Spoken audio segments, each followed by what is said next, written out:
off of this conference call, I share insurance is ridiculous. It's almost like printing money. So I welcome you to this wonderful, beautiful day in July. July the 8th, I believe it is already, isn't it? 2016. It's a good day to be alive.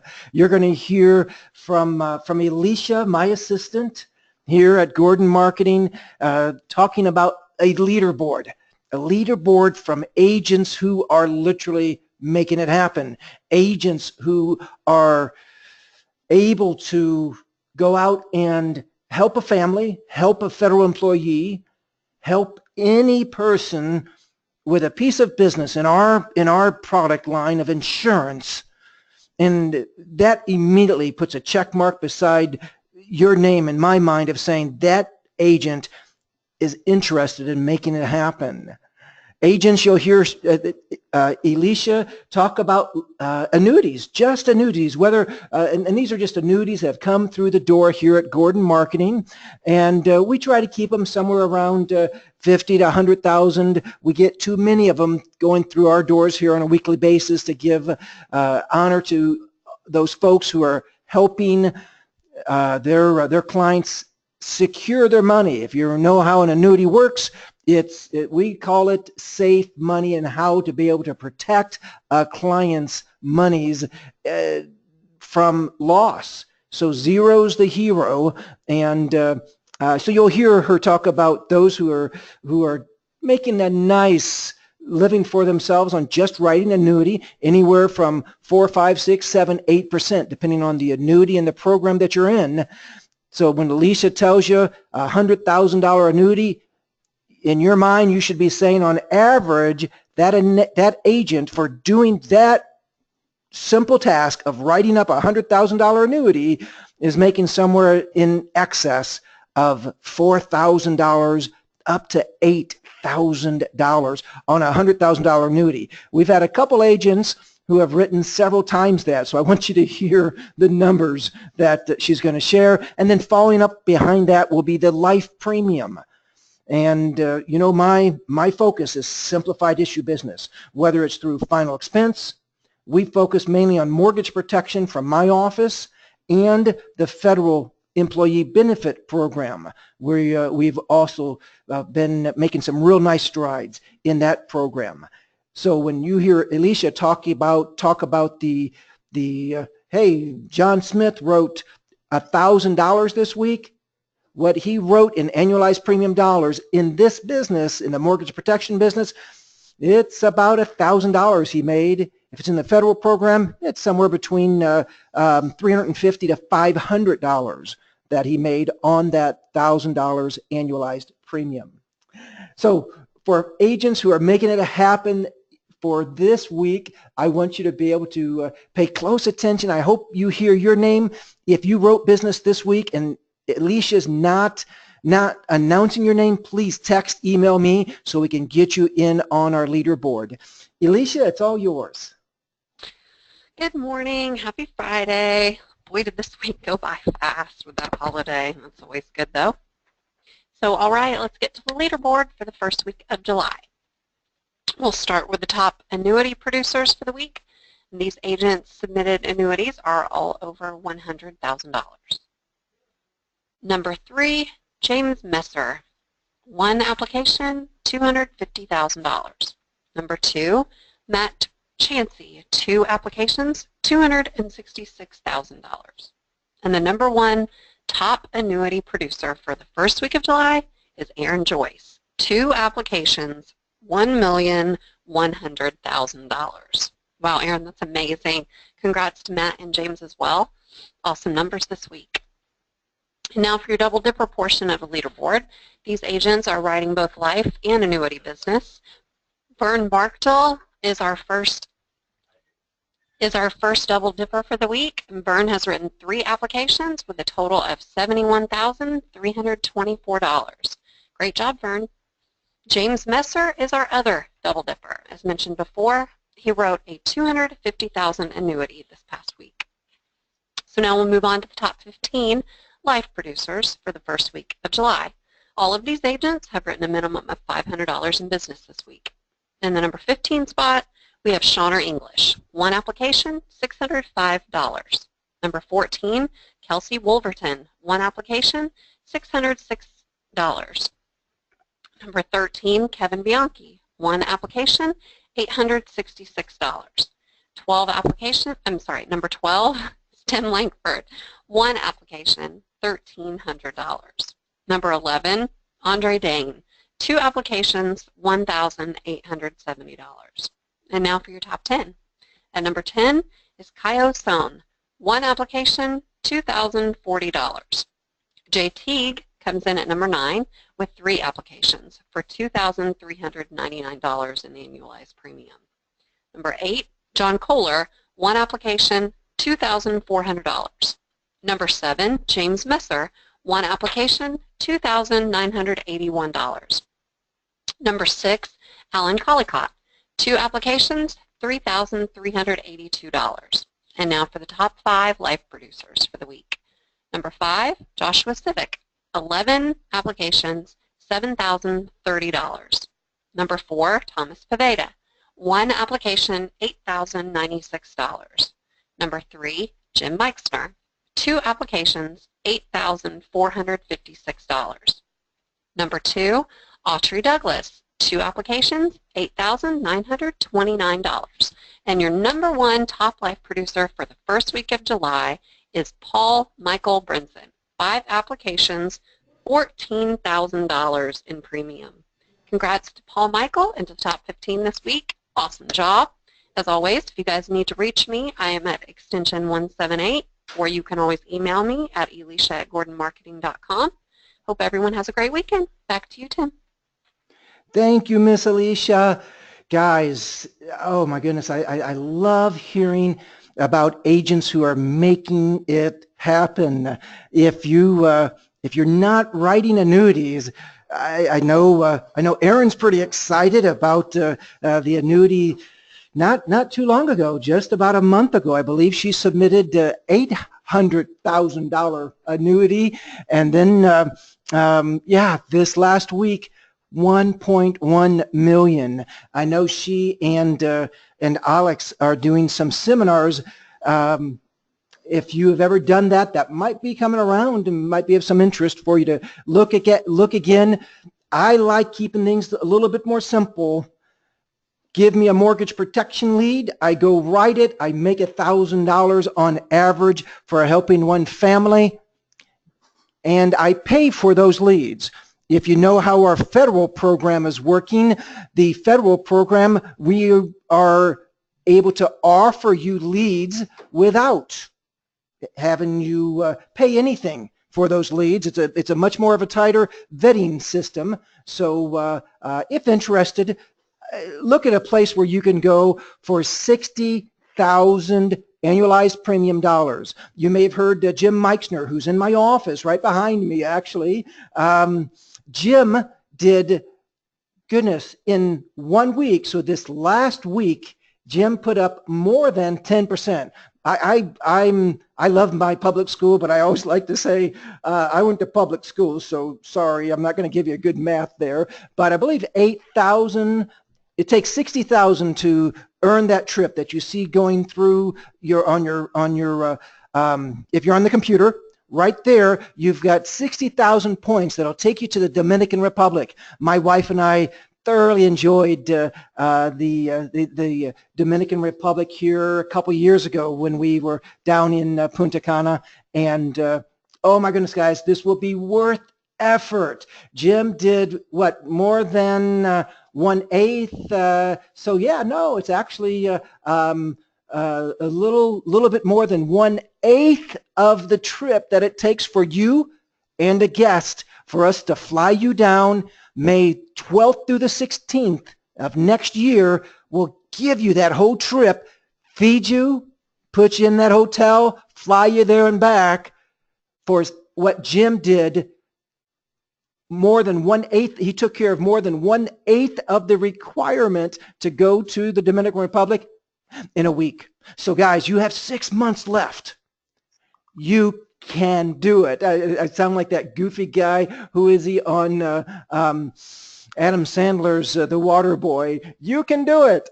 I believe in you, and would celebrate with you. Actually, you get to the Dominican Republic, as well as one of our other large trips that we are heavily promoting, especially through the federal program, to foresters. You get on that ship, you step your foot on the soil in the Dominican Republic, I'll buy you your first drink. Now, all drinks are included, but however, I will go get it for you. Let's say that. Celebration time, guys. On the phone this morning, I have somebody whom I want you to be able to hear from Chris. I've got several whom I count as incredibly close, good friends. Chris is right there. Chris and I have been running buddies now for, goodness, I want to say every bit of about 8 years, and it's so fun to have our paths cross back again.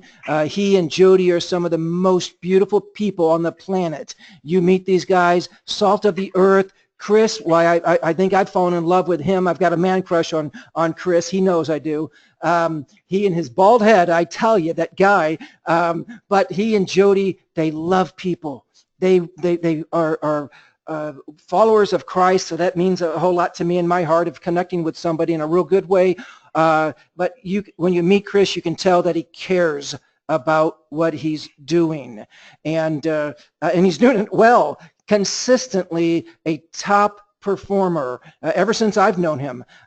He and I ran and qualified for a trip here a couple years ago where it took over 150,000 points, and Chris was there on that ship, and with 80,000 points.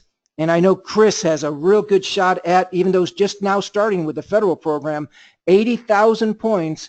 And I want Chris and Jody, I want you to meet Chris and Jody personally when we're on that ship for foresters with 80,000 points. And now even though you've just been running for a couple weeks, Chris, yeah, you've already had some success in the federal program, haven't you? Oh yeah, absolutely, Tim. How you doing, buddy? I am well. Thank you for your time, dude. I know you're busy, and I think you're pulling some double duty of now having Jody back in the fold, but being gone. I remember you saying that you really learned how to appreciate her while she was off on a little bit of her trip. Yep.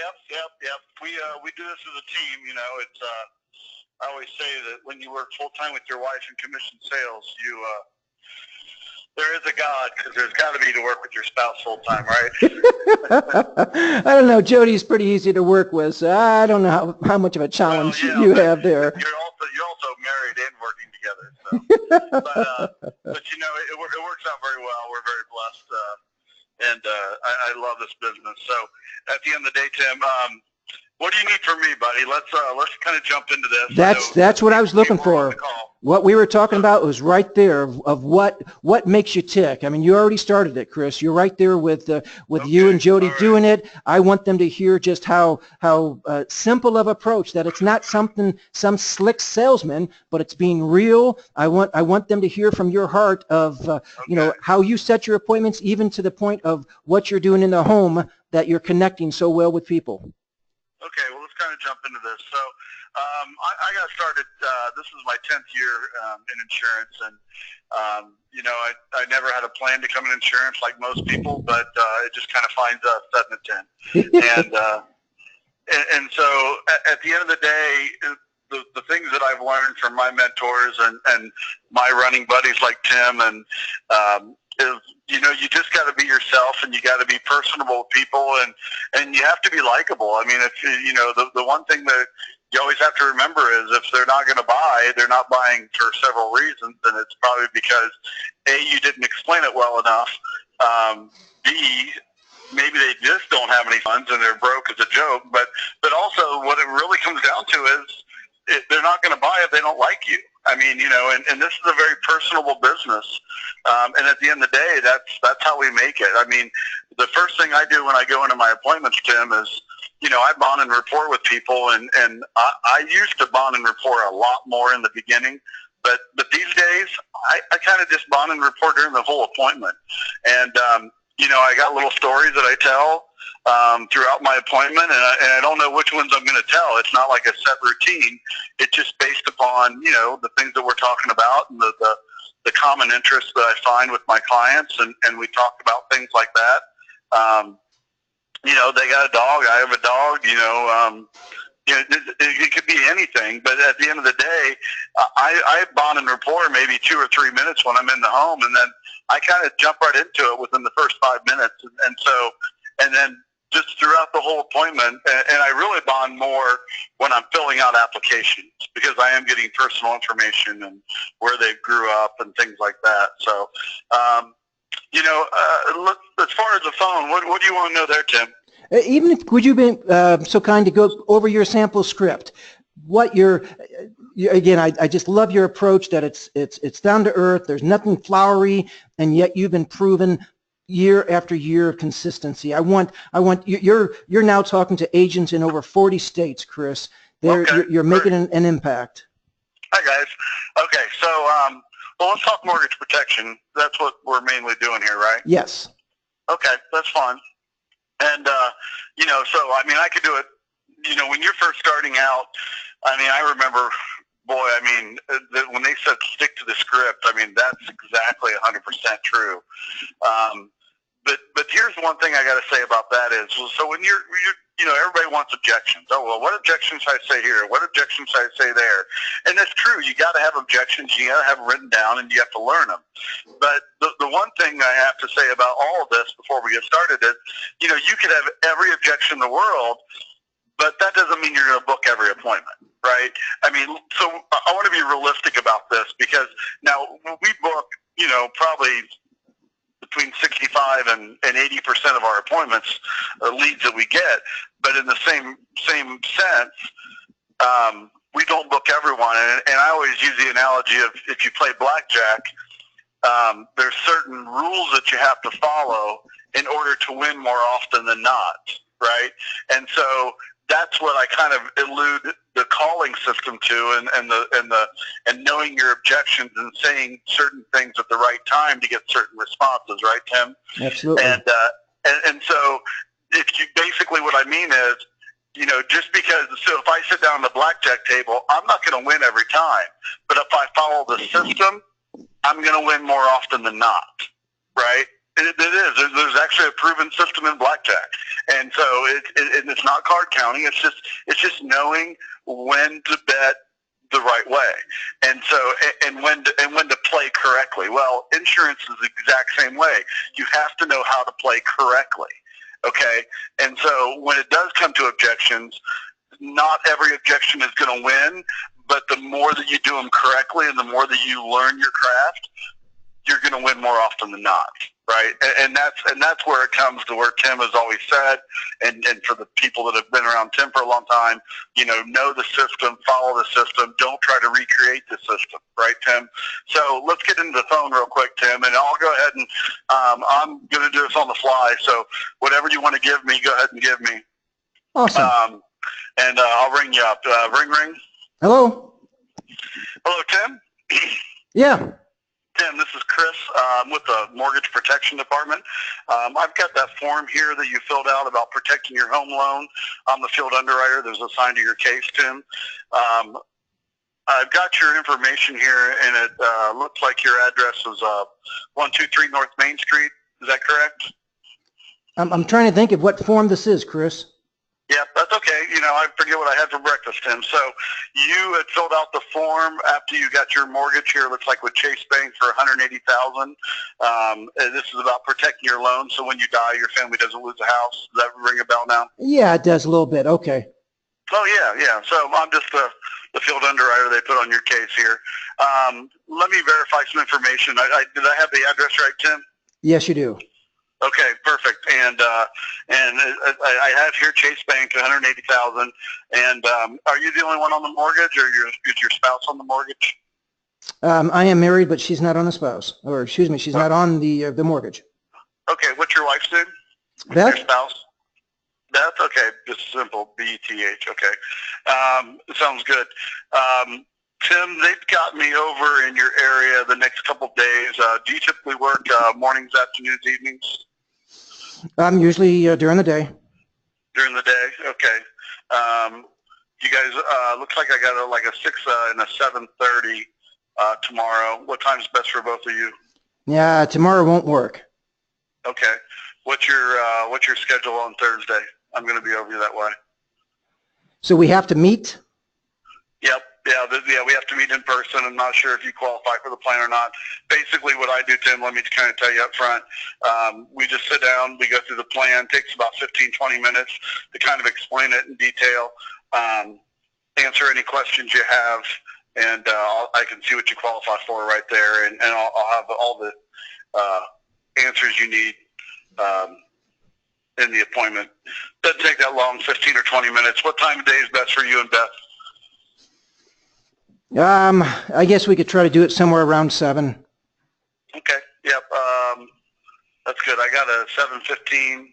Let's do that. I'll put you down. Give me some time on both sides, Tim. You never know with traffic how long that's going to take. What color is your house, Tim? White and brick. It's a white brick house. Okay. Any cars out front I'll notice?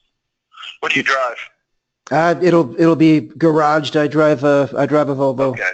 You drive. Okay, that's fine. Sometimes it's easy when I'm just driving down the road. It's easy to look for cars. Okay. Sounds good, Tim. My name's Chris. I got you down for 7:15. That's Thursday, I believe.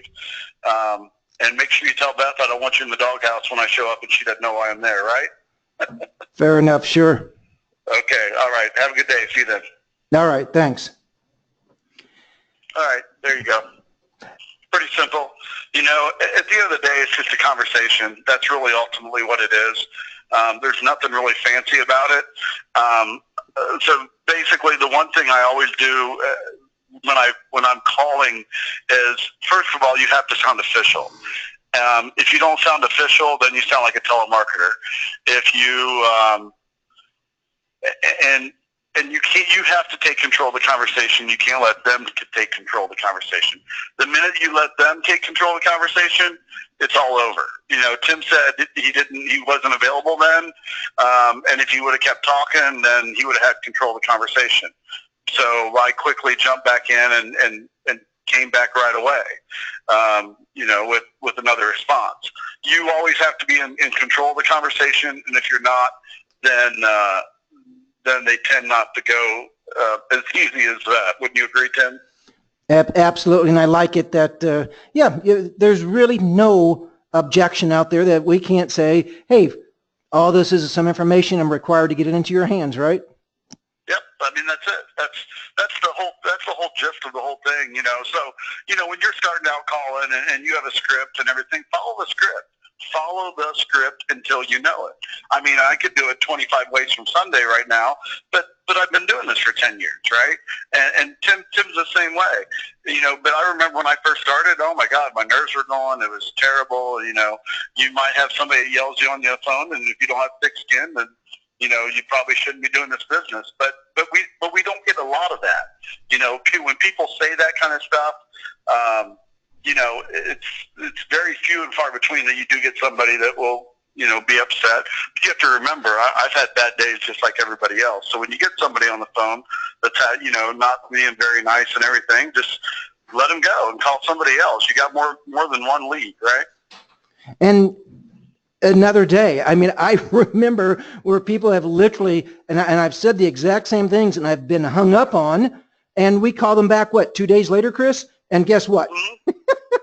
Oh yeah, no problem at all. And you know, and working with my wife, sometimes I'll call them and they'll be having a bad day or busy or whatever, and you know it looks like it's a dead lead, and next thing you know, Jody will call and book it. You know, so it doesn't matter that it's a different person. I've called them back, and, you know, said the same, you know, thing I've said at the beginning the first time. Just call them at a better time. So yeah, you just don't know, and everybody's got. You know, I was busy an hour ago and somebody called. Sorry, I can't talk right now. I'm busy, you know, so it is what it is. Any questions about the phone, Tim? Or do anybody have questions about that before we move on? Going back to, I guess, kind of how we started, and you did an overview of your in-home. So, yeah, we'll move on from the phone script. And Billy was asking, you had made mention to some stories that you'll share, and a lot of that is, you're right, through the years we just start getting that gut feel of, hey, I'm gonna mention that my brother couldn't afford to pay for his wife's funeral, so we had to basically pay it among the other 5 brothers and sisters. Sometimes that's appropriate. Yeah, there's going to be a file cabinet of 20, 30, 40 different stories, but Billy was asking, are there 2 in particular that you try to refer back to during your presentation that seems to connect really well to your clients? I guess, I think you pretty much said it correctly. And Billy, at the end of the day, I don't have a couple set stories that I tell every time. I'll have some key phrases that I use all the time, and honestly, I can't tell you what those are right now because they just kind of come up because of the conversation and the way things are going. And the more that you do this, you will have those. And I'm not talking, 10 years like me. I'm talking, in a month or 2 or 3 of keep running business, and you're going to start developing stories. And you're going to hear things. Oh my gosh, my last client, couldn't believe it. Her mom died. They lost the house. They, blah, blah, blah, blah, blah, blah. It just, you're going to run into things like that, and you're going to remember them. I mean, I don't have a plan to tell the story where my son's 14-year-old friend died, and we went to go get ice cream. This is a real brief Reader's Digest version.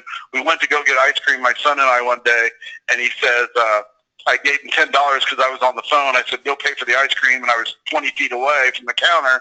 And next thing I know, I see him put $4 in the jar. He put all the change in a jar. And I'm like, what are you giving him $4 for ice cream? Come on, damn it. And he's like, no, Dad, look. And it was his friend's picture on the jar because they had no life insurance on their kids. Ouch. I tell that story every single time I'm talking about a kid's policy. I mean, so you don't know what stories you're going to get into, but that's my go-to story every time when I'm talking about kids' policies. You bet. And because it's personal, it's powerful. Here's what I can tell you about stories, guys. Stories are so powerful, it's unbelievable. Now, you don't want to tell a super long one. You want to have them down and condensed, and just to make a point. But make it powerful because, I mean, I just told that story and everybody just went, wow, that's kind of bizarre, Thought he was leaving a tip, and it was really his friend's jar that we see on, every counter in America, right? Right, so. So, just always remember that, stories are powerful, and I use them a lot, But no, Billy, I'm sorry, I don't have a couple stories in my back pocket that I use every time. But trust me, you will develop your own over time. And that you're right, Chris. I really connect with you when you're saying that's what is the most powerful. You guys can give the best illustrations. You can talk about the most phenomenal products, all the wonderful benefits, and not connect somehow with a story. Those are the links that will connect the chain. You can have a bunch of huge chunks of chain, but if you don't have the links that will connect them, you won't be as powerful in the home. A real honest story will do that. Well said, Chris. Well said. And Tim, let's keep going on this just for 1 second. It is stories, but it also is, if the minute that somebody buys something and they buy it upon price, you're coming to a chargeback down the road, because this is an emotional sale before anything. The only reason somebody filled out a form to protect their mortgage or to protect their child or to protect their loved one, whatever it may be, the only reason they did it was because it was emotional. Because they got that form and they thought, oh my God, man, if I died, they would not be in good shape. Now, sometimes when we get there, we have to help them with that, because they filled it out and it's been a month or 2 or sometimes even 3 months, 4 months, right? Sometimes leads just get old. But at the end of the day, it doesn't mean they're not as effective. Sometimes we just have to go back and, I always ask the question, Tim, why did you fill this out? And the number one problem that I had starting out was I would always answer it for him. You just filled it out to protect it so when you died, married, didn't lose a house, right? Right. Why would I answer the question for him? Oh, my God, I was the stupidest person on earth that day. Well, not just that day. I did it for a long time. Then one day, just kind of the light bulb came on, like, wait, I'm answering their question. I'm asking them. I need them to respond. Because if I answer for them, then it's not emotional. But the minute that you have, this is not a financial decision. It's an emotional decision. Like I gotta say it one more time. The minute this becomes a financial decision, then they're shopping price, and they're not really too concerned about it from an emotional level. I love Billy's comment on here. I don't know if I've ever heard this. You probably have, Chris. Facts tell, stories that sell. I've not heard it quite said that way. I like that. I like that. That's good. Yeah, I like that. I haven't heard that either. That's good. Cool. Yeah, good point, good. Billy. Thank you. Yep. Now to transition over, I appreciate your time so much, Chris. Guys, if you have more questions, go ahead, undock your question box, or you can even just type it right there in your little question box. They're on your key, and just as I've got some of these questions up on my screen now as I'm relating, I'm answering some that I'll just answer, but feel free. This is why we use the GoToWebinar platform, so that we don't have a lot of background noise you hear on so many conference calls. It's crazy, and we're trying to mute and unmute. It just doesn't work. This is a wonderful way for us to be able to have you ask questions, and we keep the line as crystal clear as possible. Chris, why have you ventured off? Because we are both still very active with our mortgage protection leads, but also extremely excited about the federal program. Why are you taking leads on the federal side? Sure, that's fine, Tim. Why am I taking leads on the federal side? I see the opportunity. I think anybody that's been doing this for a long time, they definitely see changes in the market. And I think this is definitely, 4.5 million federal employees and not that many people out there doing it. I think that's one thing. But premium-wise, the premium's very nice. The annual premium, it seems to be much larger. And, it's whenever we get a hold of a federal employee and book it, it's really not a problem to book them. It's because you're a consultant. So it's a different format, and it definitely is a little bit of a learning curve, but it's not hard. It's just a little bit different than what you probably have been doing if you've been doing mortgage protection or regular life insurance, because you're not going in as a salesperson. You're just going in as talking about their benefits. And then you end up, finding the problem with their benefits and showing them, and then you help them, take care of that solution. So, yeah, I like it a lot. To dovetail on with that, I love the mortgage protection. It's almost impossible to get over it. It just is almost impossible to get over it. You want to do everything you can to be a consultant with your mortgage protection. They know it, and I know it. Going in that door, I want to sell them a mortgage protection. If they don't need it, then absolutely not.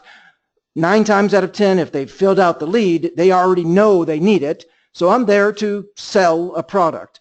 When we go in and do these federal calls, it is such a blessing to be able to go in really as a consultant. Again, 90% of the time, you're going to be able to find something that you can help that federal employee, and you will get paid for it. We're going in as a totally different approach as that consultant, and it's a neat blessing. Yeah. I like going in at that as well. Absolutely. Any questions, Tim? We're good. I think we're going well here, Chris. Man, I appreciate your time. If you was it worthwhile? I'm going to leave this out for some of the folks. We've got probably a good half of the folks on the call. who are also on the federal program. Why did you go to Meridian in May? What was it? Was it beneficial? Let's start there. Yeah, it was very beneficial. Absolutely. Boy, yeah. Let's see here. It was. I didn't give you any time to prep, so that's okay. I just, yeah, just offhand, off the top of my head, it was very beneficial, and just starting out in the federal program then, it was. I don't know what else to say, Tim. It was very beneficial, and if I didn't go, I wouldn't be where I was now, right federal business. Kind of a ridiculous price too. I don't know how many people really know the. Oh my God, it was stupid. It was like $100, $100 per person, and $200 if you want a private room. I mean, it was a no-brainer. I mean, that was the cheapest thing I've ever done. I mean, we literally, I think we got fed pretty much almost every meal, didn't we? Yeah, I mean, when we were already checked in, yeah, every morning breakfast, every afternoon lunch. Yeah, lunch and dinner. Monday, Tuesday dinner. $100. That was a good deal. I really and met a lot of great people, and but yeah, the training was good. It definitely got us up and running. I don't know. We would still be learning if we didn't go. So, very good, Chris. It was worth it. I count you as not only a friend, but a brother in Christ, and appreciate your time. I know how busy you are. Please tell your lovely bride and our daughter's doppelganger, who's a little bit older, but you're Emma and my Emma, and you guys have a fantastic, phenomenal weekend. God bless you, Chris. All right, you too. See you, bud. Bye-bye. Guys, from my heart, you hear these calls on Fridays, not only from personal friends, but personal friends who are game changers, who can make an incredible impact in the way that you and I do business. I guess I do these calls also to be a little bit selfish, because I am out there in the field with you guys. I've only sat down so far just because of fighting a little bit of flu and not doing real well there. But back hitting it back hard again next week. You can count on that. I still enjoy sitting down with folks, helping them with mortgage protection, helping them with the federal employee program. And with that in mind, if you've received the invite, you are welcome to listen in again. Even if you're already an agent, you are welcome to sit in and listen to FEBC. Today at 1 o'clock Eastern, we are doing another introduction to why the federal program might be a program that could interest you. As always, I'm going to emphasize every Tuesday 11 a.m., every Friday 11 a.m. You can connect on this GoToWebinar platform. On Tuesday is a GoToWebinar PowerPoint/video, and every Friday is a GoToWebinar conference call. So this next Tuesday 11 a.m., I'm going to go no more than 10 minutes on a PowerPoint talking about the LEAD program, and then I'm going to spend the next 20 to 40 minutes, depending on how many people I have to connect with, and just see how time goes. I'm going to be just making live phone calls. I'm going to split them up between mortgage protection and federal employees. So this next Tuesday, live phone calls. I'm going to put people right on the phone, and you'll hear it on my phone on speakerphone, how that they respond, and the words that I am sharing with them of setting appointments. And typically, if I have somebody on the phone, 7 out of 10 folks that I talk to, I get an appointment with. So I want you to be saying at least half of the people you speak with, you should be setting that appointment. And nothing good happens on the phone except that appointment. And on Friday, next Friday, we've got Jeff Birch, who is big time on the mortgage protection and federal employee program, who will be joining us on this call. Many blessings to you. I want to make sure that you guys focus in on three steps, three very simple steps to make you the most successful, not only emotionally, spiritually, but financially by these 3 very simple steps, especially number 1, your finances. Be an agent who's making it happen for your finances. Back that right up with be an agent who's making it happen for your spouse, for your family, for the school that you put your children in. If you take care of number 1, it takes care of number 2, right? For the house that you live in, the safe neighborhood, number 1 will take care of number 2. Become the best tither, the number 1 tither in your church. You don't announce it to others, but that's my goal. I want to be the biggest giver in my entire campus of churches. That's over 11,000 people. I've got my work cut out for me. I want you to be able to make it happen for that charity. Number 3, guys, if you do number 3, number 1 and number 2 have to follow. They both follow number 3. If you become an agent who make it happen for that family in the field, for that federal employee, number 1 and number 2 is always taken care of. End with our Hispanic song, our flavor of hotels in Mexico. Listen in, dream on with this picture you see on your screen for the Dominican Republic. Do what it takes to get there. Do what it takes, and you can enjoy the Dominican Republic. You can be on that cruise ship with Foresters, our number 1 carrier in the federal program. Guys, gals, God bless you.